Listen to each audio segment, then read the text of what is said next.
Have you ever asked yourself, what is marriage?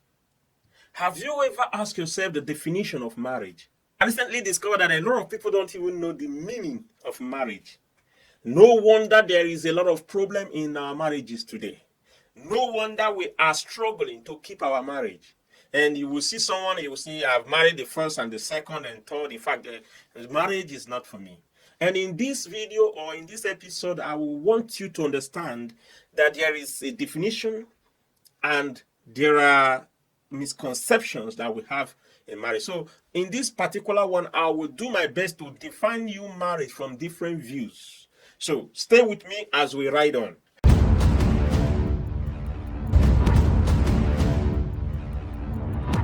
Hello, my beloved brothers and sisters. Thank you for joining us today. This is Life's Lesson Station, where we refine and redefine stories, the lifestyles today. We need to gain a lot from the things we see, with the things we hear, the things we do. Until you learn from them, you can't grow. Until you learn from them, there will be a repetition of casualty. And in this station, we are going to do our best to screen out the lesson, make it very simple, dissolve it, and make it very, very easy to understand. And this is what I do, and this is what I specialize on. So today we are going to handle the issue of marriage. I'm not talking to those who don't pray. I'm actually talking to the children of God who prays already. But the Bible said that with lack of knowledge, my people perish. It is not because we didn't pray, but because we actually need to know some of the things, some of the easy concepts that we are missing out from. So in this series, I will be clearing you in easy terms. You won't hear grammar because I'm not even grammatic person. What is a marriage? So if I ask you what is a marriage, in which concept will you be defining it? In this series, you will hear me define it from Western and African concepts, even biblical definition.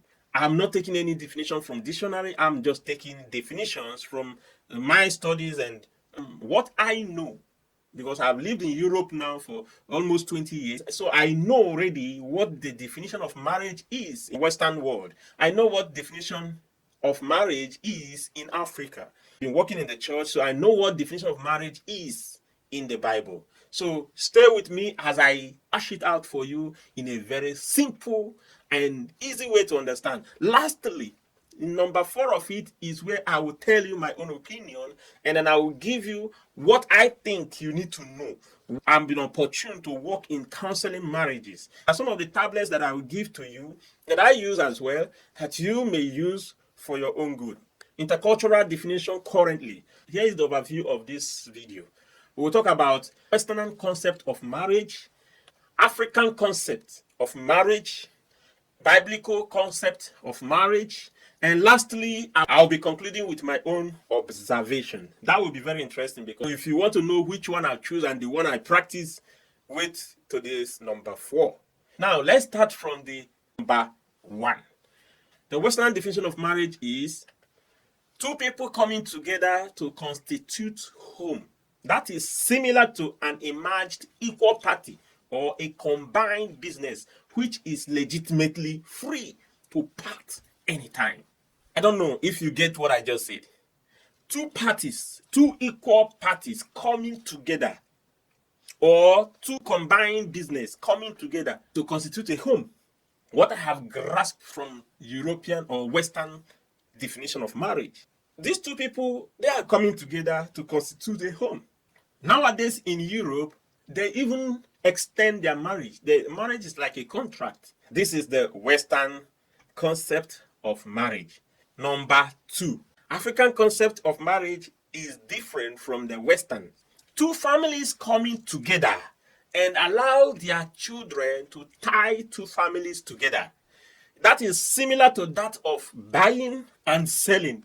However, there is a restriction of misbehavior due to involvement of the families. They allow their children to tie the two families together. African concept of marriage is more of families affair. And there is a kind of buying and selling attitude here. These families will hardly allow you to misbehave, literally in African way of marriage. So their concept goes way beyond you and your wife. It goes up to that of families. In fact, even villages. Imagine where two families are having issues and it becomes a village war because of marriage. I'm not here to judge, but I'm here to just define it for you. So if you're an African who is getting married, you must know our definition of marriage. If you're a Westerner or if you're an African getting married to Westerner, you must know this definition. That doesn't take away the fact that some Africans might have decided to be a Westerner. Bible definition of marriage is very simple. We have created so many branches in this definition, but I will be very frank to you. The Bible concept or the definition of marriage in the Bible is two shall become one.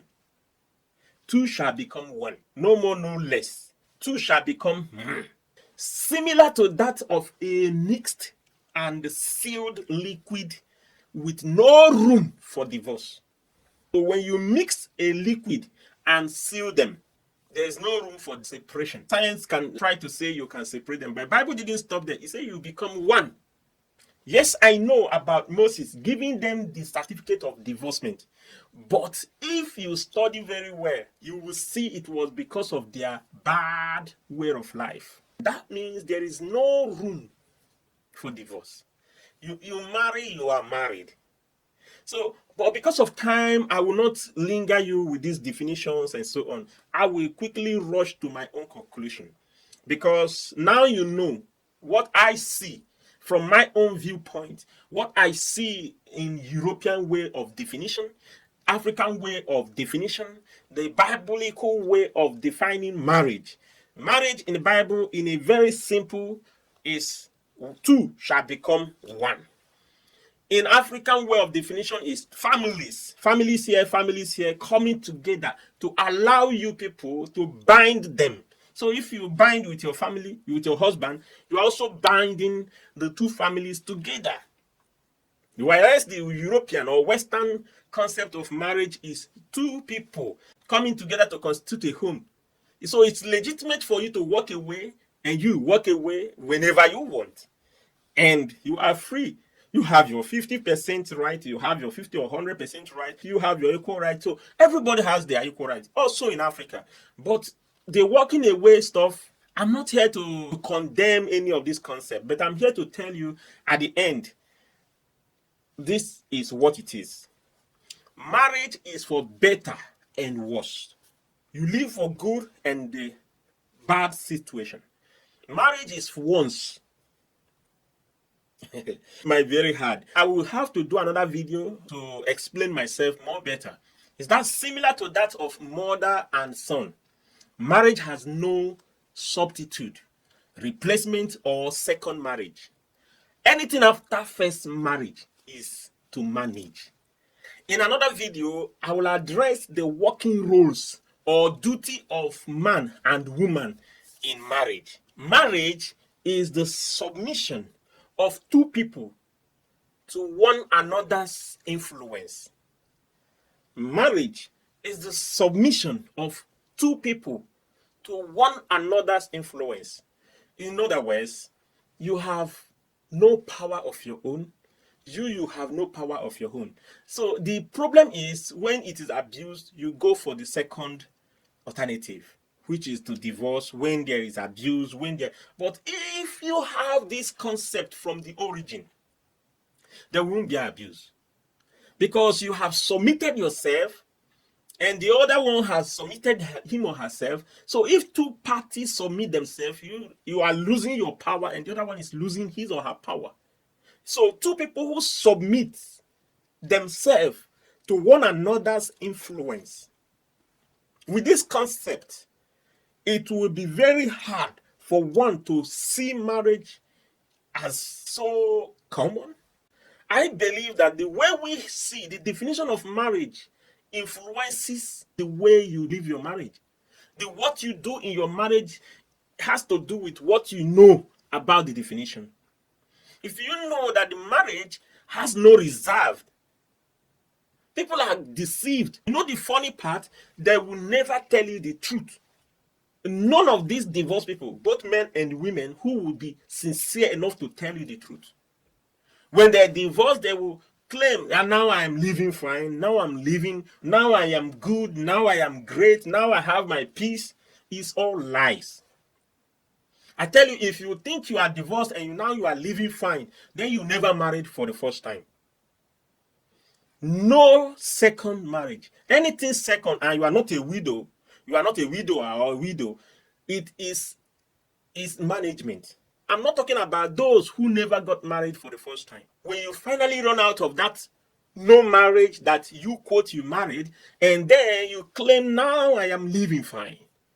I disagree. And I can do more videos to prove my point. Comment down below if you want more video to prove my point.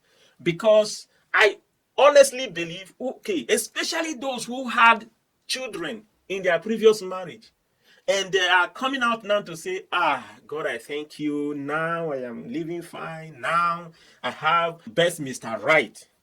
They never married before. Second marriage is a mirage. So if you have this in your back mind, you will have to fight from day one to be with the right person. I will actually make another video of how do you know you are with the right person. I'm confident in what I'm saying. Now, one will say, what is the reason of this video? The reason of this video is for you to know the definition of what you are in or what you are about to go in. Because some of us, our parents never sat us down to define marriage for us. If they actually have done, especially the ladies, they will not rush in order to rush out. Rushing in or going to steal that boy or that woman who is not yours will not do you good. Because if you know the definition of marriage in the sense that marriage is once, you will be careful. Two parties coming together with intention to walk away when they want is very bad.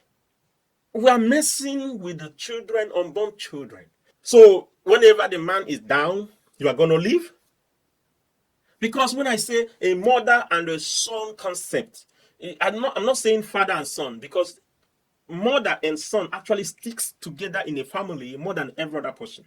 It's a confirmed research that mother and son, they are too attached to each other. The same to daughter and father. And whatever happened to his or her son, she will go after the solution. She doesn't have any second thought of trying to abandon him. So if that man is your son, will you think of leaving? I've actually seen a woman got beaten mercilessly by her son. And this woman persists. I've seen a woman, her son got mad, mentally ill. And she was there in the hospital. She was there in the church with him. She took him everywhere she goes. This is an adult young man. But if he's your husband, you walk away. You don't know the definition of marriage. Most men too, they walk away when their wife is down. Begin to make move of getting second wife or side chicks. What kind of life is that? The definition of marriage is what I want, because I've discovered that what is wrong with us is that we don't know the definition, especially we in the Western world. Nowadays, people bring in the Western definition of marriage into our own circle, and they want to claim it is the best. So bear it in mind. If you are having issue in your marriage, don't involve your family. That if you're an African and you want to operate in African method, you have to involve your family in the beginning. You have to involve God. The definition in their hearts already paved a way for divorce.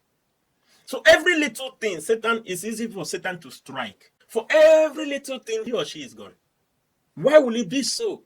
So what I do in our marriage counseling is first to give you the right definition of marriage. When I give you the right definition of marriage, and you can recite it to me, you can convince me that you are ready. There is no Mr. Right or Mrs. Right. You grow in your marriage. I will make watch out for another video of how to make your marriage work.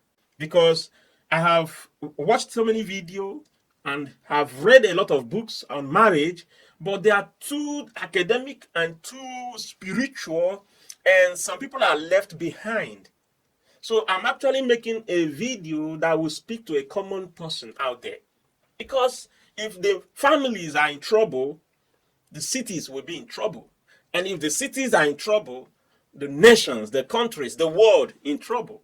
So let's start to work really down from the foundation of the families. My family is flourishing. By His grace, we are doing great things.